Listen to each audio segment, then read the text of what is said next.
Welcome back. Today we're going to do a quick one on the new TINHIFI planer known as the P1 Max 2. So obviously this is a follow-on to their original P1 Max, and I think what caught people's first attention was that one, they were releasing a successor to Giant Panda, but two, I think the faceplate is actually quite nice. That's sort of a black and white motif, or black, white, and gray with some shine to it. It's actually done really well, and this is what they were highlighting in the original teaser images. So yeah, I think they kind of got that right. I think it's kind of a very nice looking shell that's maybe a little bit new and you haven't seen before. So on the side you do see it says P1 Max 2. The rest of it is kind of basic, but yeah, really nice face plates. I think again, you kind of get a silver and gray motif on the cable. I think that is done well. I think TINHIFI tends to do pretty decent cables, and this one is a very decent cable. So I think they got that right. You also do get some tin. These aren't quite the fanciest version of tips that they have, but not a bad set of tips and silicone, and then you do get two foam tips. So you get the wide range of tips, very nice cable, very nice looking shells. So let's kind of jump into what is going on here. So what is it? And again, as I said, it's really a follow-up to a community favorite planer. And let's take a quick look at the graph, and we'll kind of talk about why it was at the time. I mean, unique is, I guess, some way to talk about it, and I'm not sure why these keep on sliding off the box. But so at the time, when we jump back in time to the original Letshore S12, even if you talk about Timeless at the same time, both of those sets were sort of high detail, high resolution planar sets, and they had this characteristic amount of pretty intense treble. It was actually quite bright. S12 actually added a nice amount of bass to counteract that much treble, but essentially those original sets had this characteristic. There is a ton of detail, but there's also a lot of things that were not as agreeable to some people. It had a planar sound to it. It was really intense, but the trade-off was it was technically an amazing set, and that driver, it was an amazing driver. So then when you look at where P1 Max was, it was way down here, and this became a planar driver.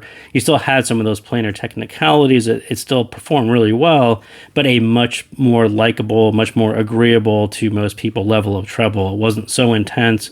It may not have had the raw resolution of a Timeless or an S12, but much easier to listen to over a longer period of time, and much more agreeable to people who were maybe outside of the hobby, or audiophiles, or people who are really into hearing new things. I think Panda sort of introduced planar drivers to more and more people because of its sound signature and its easygoing, more relaxed version of treble.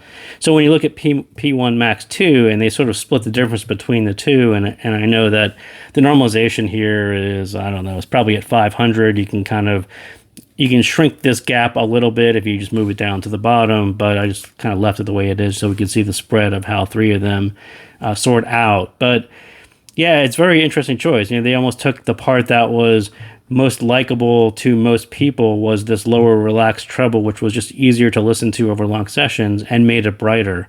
And I think what stuck out to most people was the bump at about 2K. And people were saying it was shouty, and why would they make a shoutier set? And I wouldn't even say that is the issue. I wouldn't call it a super shouty set. I would just say it has a very energetic, over-energetic level of treble, and that level is going to get on you after 15 or 20 minutes if you aren't a low-volume listener. And for me, it hits me about 15 minutes.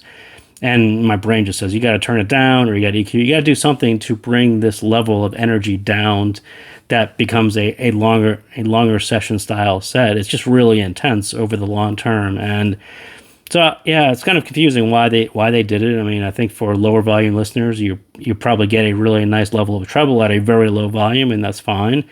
At medium volume, yeah, it tends to be quite fatiguing over the long term, or a short term, depending on how long. Like 15 minutes isn't all that long for me, but yeah, this one really gets on me. So we're going to go through this kind of quickly for that reason. It's just not a set that I can enjoy for any amount of time without EQing it, and we will jump into that as well at the bottom. So what is it really? Like I just said, it's a slightly brighter, more off-balance version of the original.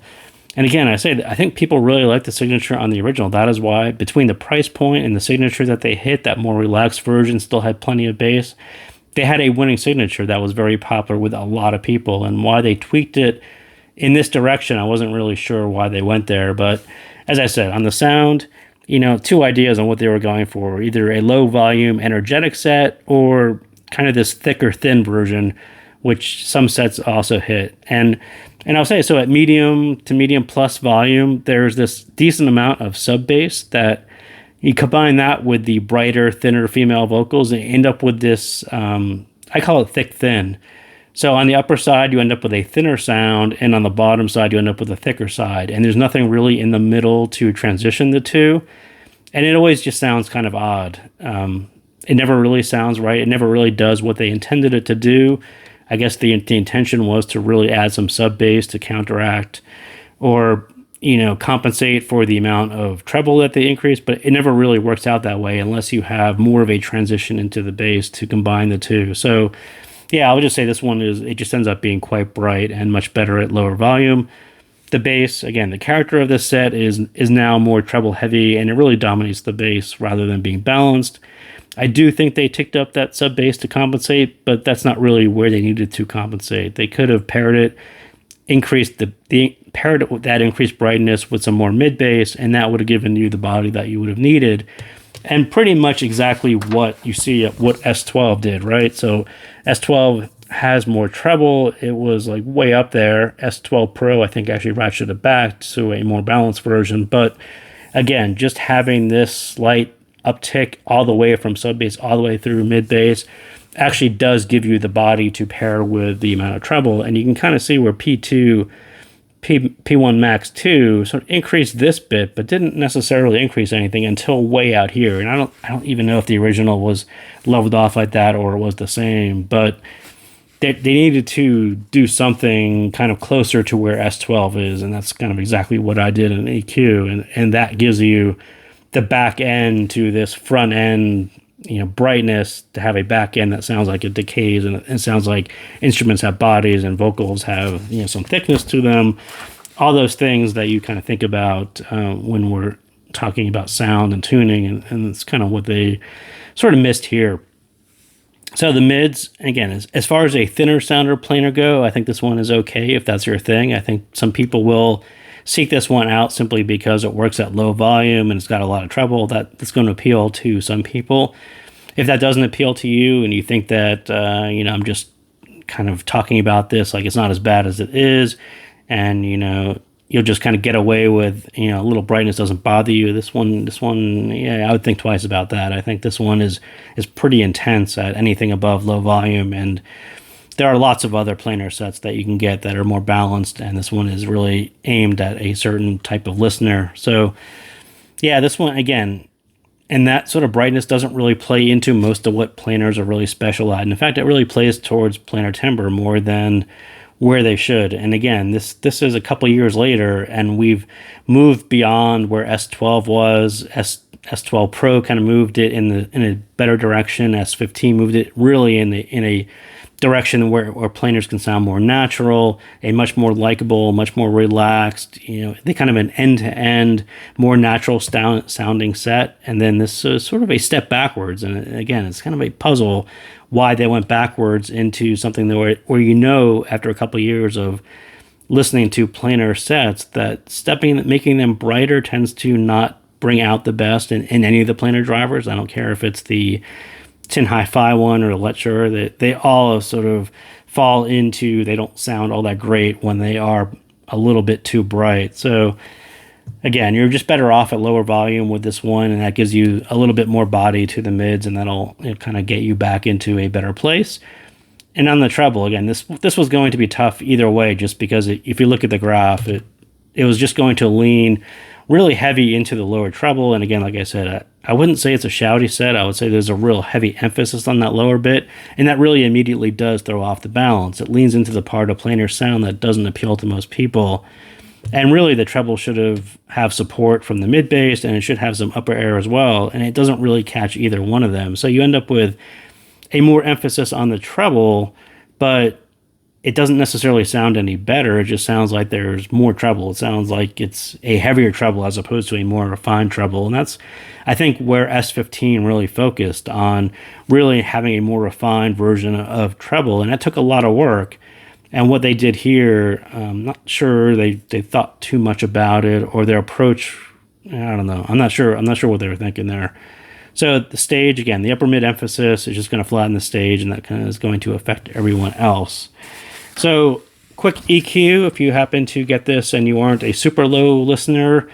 So again, like I said, I wasn't a huge fan of what they did in the sub bass, so I ticked it down. This thick, thin version of what they did here, if you have music that has some kind of bass and then you're listening to this boom out here in the sub bass, it doesn't really complement anything here. It just sounds boomy. So tilt that down. That was fine. Again, for this amount of brightness out in the treble area, I bumped up the 300, it's like 200, 300, 400, just create a little bump here, which moves you closer to where S12 is. That will give you the body to the mids and make your male vocals have some body, give you some body to the female vocals. It pretty much does what they needed to do to make the mid sound a little bit more natural. Then you can carry across. And then again, this whole 2K through about 5K, just tilt it down, and I tilt it down about 1 dB, and that just takes the edge off. It takes the fatigue off. It just makes it a longer session set. Again, like I said, I wouldn't say it really is less shouty. I would just say you have to bring down the overall energy of the treble down just a little bit so it's in your comfort zone. Exactly what that did. And then, like I said, to actually hear the upper air on this set, because of the way they tilted the treble, it's really hard to hear. So you can either lower this again another dB, or just bump this up 1 dB, and then that gives you more of a sense of air, more of a sense of space. Knocking the 2 dB down a little bit is going to give you some depth to the stage. Just bumping these up 1 dB is going to give you a little bit more sense of air and more space in your stage. And again, it takes on more of a space as opposed to a flat wall of sound, kind of the way it is out of the box. So that was a quick one on P1 Max. So again, thank you guys for tuning in, and I will see you next time.